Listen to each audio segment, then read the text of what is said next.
Abusian for someone na me ne mo ka no so koto se wadanfo a woni nbo kosuata frɛ wone wo girl enya nkita hudi a kyese omo ye bibi sei ana se be man so wadanfo ani nbo kosuata frɛ na wo ye be man wone wo girl na kyese bia wo so ne na hyehyɛ aware next week ya ba be ware no omo butu dem a kyese omo wo omo hu 2 runs kra twem be kyerɛ ma adwen Djka ezo kyerɛ na adwen na e de kyese ye nti ye ho ase once me sure say once I am tantenti che wadwen comment section no ene yaba mo ye ba be hwe nkofo so adwen che mo fa asem we hu aha e Djka enya support TV me ma we mfi so be follow yen TikTok baby subscribe to your channel no jay comment na me kan fama like na share ma foforo so nya more videos ni ye dey bro bye bye. Okay, so we have catching up one of the people here and we want to have short idea, but lady, how are you doing? I'm fine, and you? I'm also doing good. The question is simple. When you catch your boyfriend cheating with your close friend, whom are you going to forgive? I'm not going to forgive any of them. Why? Because constantly they mess behind my back. They always thought about what is she going to feel like, how is she going to feel like, but they still went on to have what they were doing. So if you've already thought of me then like that, and you come and I find out now, that means you knew you're going to hurt me, but you're still constantly going on. So that's it for me. I'm done with. So That's if it. your boyfriend played for another chance in your life, I'm sorry, you can't get that chance. what about your close friend? Pleaded. No, that's it. Cause it'll be hard for me to forgive and just go back to everything being normal. No, I just need a new start. Okay, thank you very much for your time. Ebusa for to say in some day emu ewrem. Yen hwe ni papa front so na adwen che o wa asem yi. Okay, ti Ebusa for mbo nyame ya adom. Esan so nya ho no ba ko ha no. Pacho, good afternoon. Good afternoon. Pacho na ho to say. Nyame adom. E de nyango panse. Question is simple say so ukoche oyiwa a wahye ne kawa. Pa o che se wabo ho ka. Na se be nwumre ya fro se bra be hwa de onko na ye wadamfo ani nboko so atafo ne butu oyere so. Enka o mienu hwan na wo se wode chewo. Do nyame chom nyireti. Chom nyireti. Where? Do nyame me chom nyireti.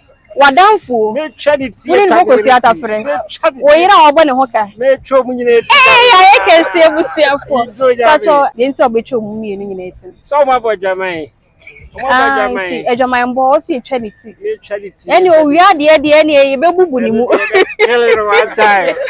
Okay, yeah, that's it. So when you have ready amaye Ebusiafo na de e say yetwi pragia Djka nya support TV esini na question of the day no any say sa wo che wadamfo a woni ne bokosi atafre so ye oba so ye bema na so ne wo mpena ye nkita hudi ye bone omum ye no ne nka de beche na say ye nwa bema wa hanum e ba cho good afternoon na ho ye acho makasa ne mra na aye bema wadamfo pa woni ne bokosi atafre ye bema sese si edwumre say wios anopose ahomache ya fro say woni wo girl te so ugine die edam paso mu yenu wakwa akoto wo mu enka hwan nka de beche no Omunya mfanche obi a omunya mfanche obi a utima eden adai se madam fam no nam am judi na ma beto so no me get da am mfanche na nyame ya adom o ma jom fum so atum so man ye bone hwe nyame ni na fa che wo minti ase okay ebeden so de becho ya sebo abusafo nipa enya no no so on de otwirimu time kra na onfa nche mu mienu nyina yadam ase ye ko nipa foforo so okay abusafo enya enua be ma ba kon so ha no be hwe ono so adwen che wo fa ase bi na question is simple oyiwa wabo ne ho ka aware na hye ne kawa sisi ya fra se bra fie be hwa de wo kwa wadamfo ni nboko so atafra de bi ate se wo ben wo no woni butu yere so ate se wama ne 3 rounds kra etwa hwan no mienu wo se nka facha wo de beche no se we de modu za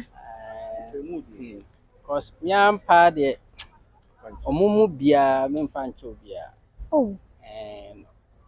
Because oba no kra for the meantime no we obi amaye ho ade. Na what me wanyo obi akra se me amadamfo. Na osan ne no esan eyesa de o me dem na se me manim. Ono kra de me ntimi fanchenda. Ono meja no for the first time ono de meja no. Na madamfo no so enya ade bia ene no be eye fan bi. Oh. Yeah. Facho. There be. Cause ono antimi ahu say na damfo ne me no odi adimi a. E be me yanti nya ade a me de me de cha no kra e bia metimi kra de me forget it but say me de be che no makuma mpa de E be yeden. Abusuafo yenua be mo no so adwenkyira wonya ayenie na ebenifo se de be nde be so wanfere so obetare ohune so also wanfere so ode asawa e be hye se ohuni mo se de nde abone kwa me de me hu na se che nti wo so wonfa nche yanko nipa wo fro so ne yankohwe ye da ase. Okay.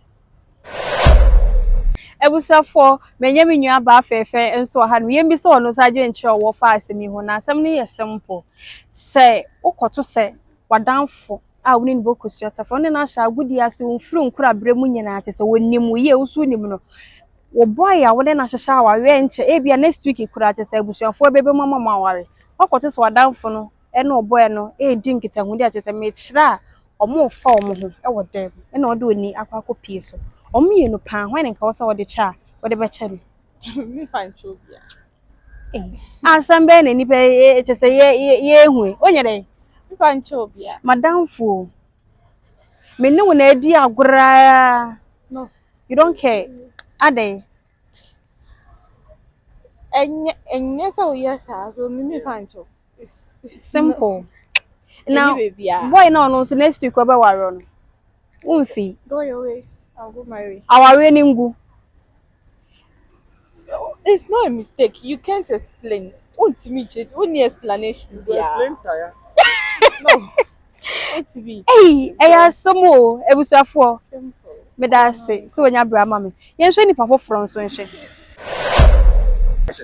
ebusuafo they say dia ba say nyemi nwa be ma ba kun so ha dum ye ba bebi sado question of the day no ni nyina ye simple say oba one na eba be ya aware ana so be ware nyame aduma next week ya Saturday be ya oba be ware no wadamfo na sha agudi ase free nkura brem nyina wonim na ene so waye yi a wadamfo nso ni mu yi edie nyina okwa akoto so wadamfo no ene wo ba na nyame aduma next week wo ba be ware no e dampem ate se omo wo mo te se first one ko se ma okoba wodi ke atwa 2 rounds kra atwam wodi bia atwam ene wa beto so ento mu mienu kwan ana facha wodi be cha no ela asumnya ba efem shalom okay men de be ma no obetimi akume one obetimi poison me akum because of say unhu se makope oba me tell me ba be ware the best man e me be say because now you best man enti se won me be eta won de one we wudifuo utimodin me fa de sia oba di mu ha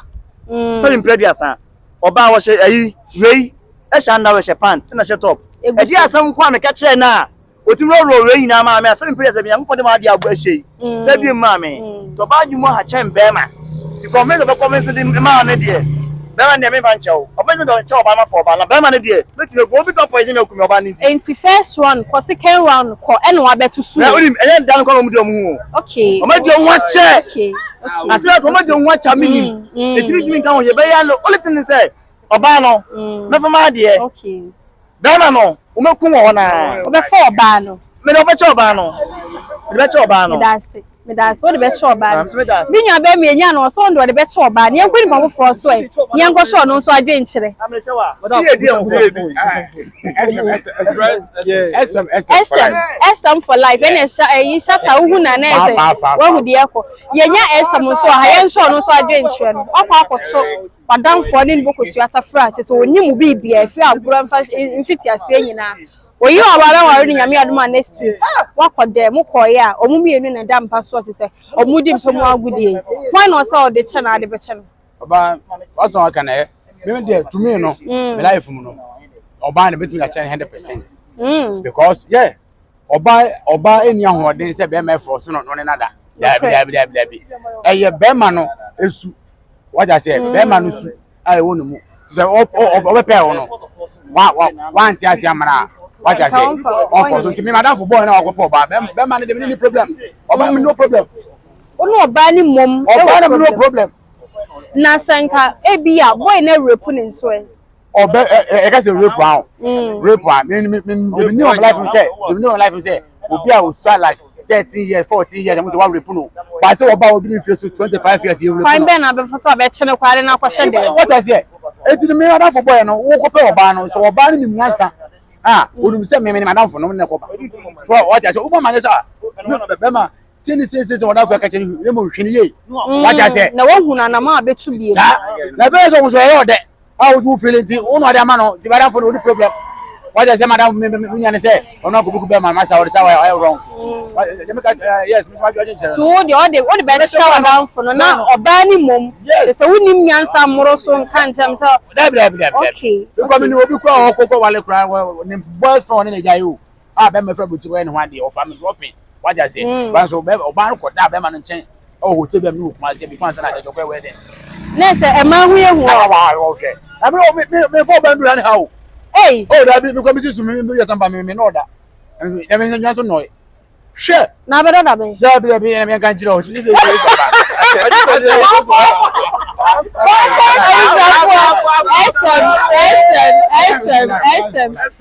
didn't share. No, you see, you're going to go for us when you were shot on Sargent. But only you know. Ah, we don't want to. Yeah, one hour here, Bemano. I want to marry. Ah, we carry this one. I said, "Oruba pop from them." I said, "Me and my wife for 9 years." What wife for 9 years? 9 years. Who share car? We share couple of people. A good man go back. And the car never forced this one. I told my baby. Me make call a foot to a man for Nintino. I'm one Bema because I walk for about we are and so will be. But first, also all the kind. A young word you might say. Or band woman out in a free one. Now Bema no deal. Bema no bit me king. Bema just okun e second. Oba let me okun. Bema just okun e say baba o okun. What's on can. What will baby one? What's on can in fact. Okay. Oba e within the same. Yes, 100%. Adam oton not in baby. Say na me no to in baby. Okay say everybody man who can you know.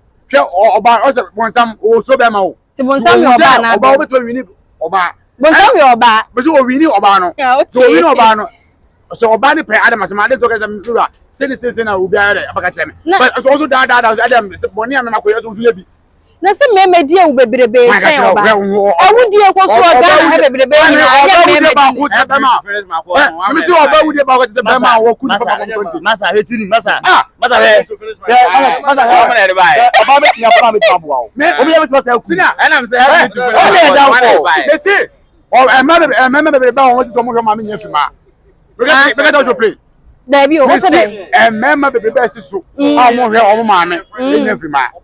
Ah na Jema wo to say e dey na be ba utim kra na obetimi anya ho nti ase say me yere se me am nhya me ma me me be ma onwale ye no he ma me me matiska ba be wale wo ba ja e ma timi yara do so be no oba be yo ba e be dey so be so asemi die chese asemi die chese emu awrem minya be ma me mo akwa baba Djka nyansa kweti na asemi esempo ye say na me adoma next week wona ompena na me adom a ebrepem no be ware no wo hye ho nyame adoma next week Saturday ya wo ware no wadam fo ne ni bokosu atafete so bi bia wo nenim usuma semu bi bia enne uko ofie no wakwa akoto so wadamfo no wone ompena na wo ba be ware nyame adoma next week ama na be ya wayire no omu butu dem ati so wako 2 rounds scratchem ah oda su gusu ati say odi so we dey why no so odi be chem e fan to bia because e bit my say madam fan book sata de bia me kan ba no asem kire no na we are interested what you say e bit my say bia makoka ba no secret scratch madam fan no e bia no ma bia mitimi ya ma me saka oba no okay ono so akomu sa we na mo no so akọ extra feather okay because oba de we ni wo ha we wie o che so wato ne nkwa nyina ba we ni ho a Ompel. Obepo kra na. Kitwe. Kakra bi. Na o di support one chain. Me be bra to me. Yes, I am Enti o pa che se o fa ncho mu mienu nyina. Me fan chobia. Me fan chobia. Kra. Ya se me emu edu pa. Na me ka me fan chobia. Anya san so a na bia oba me be hu no. Na bia ne be ma no so atwempna twam dada. Ana me nim. Aye wadamfo no. Aye madamfo. Oni nboko su atafra che se. Ana me ka ne be ma twempna twam me nim. Okay. What I say? If you match twam dada ba me nim. Ono so nkan oba so nkan che me. Because obi ade ne de asi. So what I say? Ebusafo ye nwa be mo no so adwenkyira wanya afa asemi ho ye hwe ni ba hofro so no so ye ndi na adwenkyira Baba, me ko pege hu se ko pege na order. Me ko pege hu se ko pege. Me ko pege hu se ko pege. Asa, asa me no ga. Asa ko asa no ka. Na me me da furo so ko pege ga. Oba wonyi mi o ga pe. Na unje pe mke. Asa, unje pe mke, unje pe mke. Asa, asa, wo ko wai. Be no ko sa wo. Baba no. That's the whole hell of it. Oh, no, what are you doing now?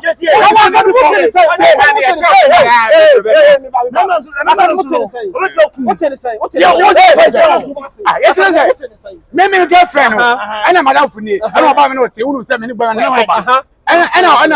there's something that you or somebody.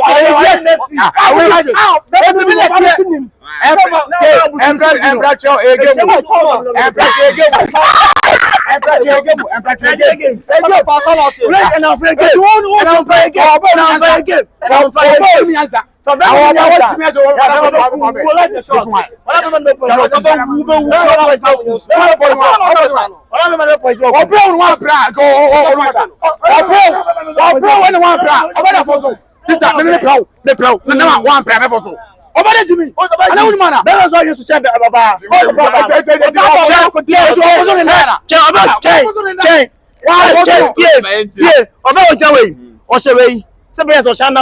Pants. I just want to catch up in that be my take. No,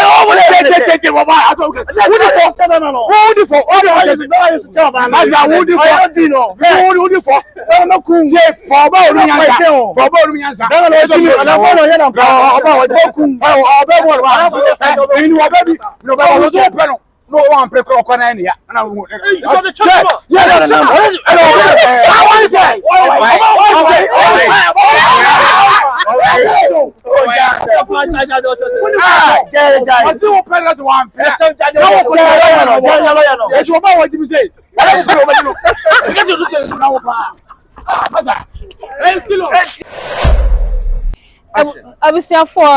Menya mebra panyi ba ko so ha no yenhwe ono so na adwenkyere wo fa asem asem no de emu edu na eni se nyame adoma next week woni o mpena ahyehye ho ate se o ma me ehu no o papa obusuafo nyine next week ya ware no wadamfo ni bokosu atafa woni mu bibia usuma asem ni na woni mu ukofi okoto so wadamfo ne no wo yere ne nyame adoma next week e dan so sa wo yere no obutu mpa so ate se omudi mpamu angudie first one ko second one ko okwa ye kwa na djuma ne no ko so ate se e ko so anya asam ko to hwan no so de che omumienu nyina no one madam for no bebu sanse edie no ne woye edie no one ne woye omo be no mudi kan bi ansala sa adu maybe so wadam for ni mum de onu no nkyere mu na be ma hu se oya adamfo metima keep na na se ntumi keep but oba no de that instant na meja na kwan ma okoba bia ufine ba what to turn near mo and on the animal Sunday is can must spend it yes mo aware say me ne umienu kan bom say ye baboaboa ye ho akoba but de wa ye no nya de a anamo ne betima tubi okay e twa say end because o ga say bia aboka nti u for so de kana wale no na for so akosisi a and so be ne dey e bi kwa na bana e ba firi mu aba ne ba ne nya wo ba so that nti ahase na twa say end ho a na wo bu se wadanfo no say edie pa na ma ohunu yese bi adanfo no bokusu atare etafre na utumi kofawe nkyire mu ba mu ohun se ebie nipa we metimi na koso anante ara se metimi panya de ekoso ene na ne nkyire mu no se na adwi mu do na otimi ka se meto utire mu ma e convince wa still na ne ba remember the chance say but you will never be her make meeting no so far say wadan for ne kasa no where's our down for the can oba nso beba mu bi abe chere ne diem e say e oba na de ho hye na bon so na de ho hye no say bema no na approach you so bon say and I say say the work kasa first one the omako first one second round that means that your intention odowom okay say rape kura na nka once what must say say rape kura na beto so kura na so ba ko na rape ba ko kura na once eni kwan say second time asaba second time but na say omu nyina no wo mind say ye tina my adwen say say odo na no mu die ebusuafo asem we die eje nyame na abam yan hwɛ sɛ benye ni pawofo nso ne akyerɛ na adwen afa ho a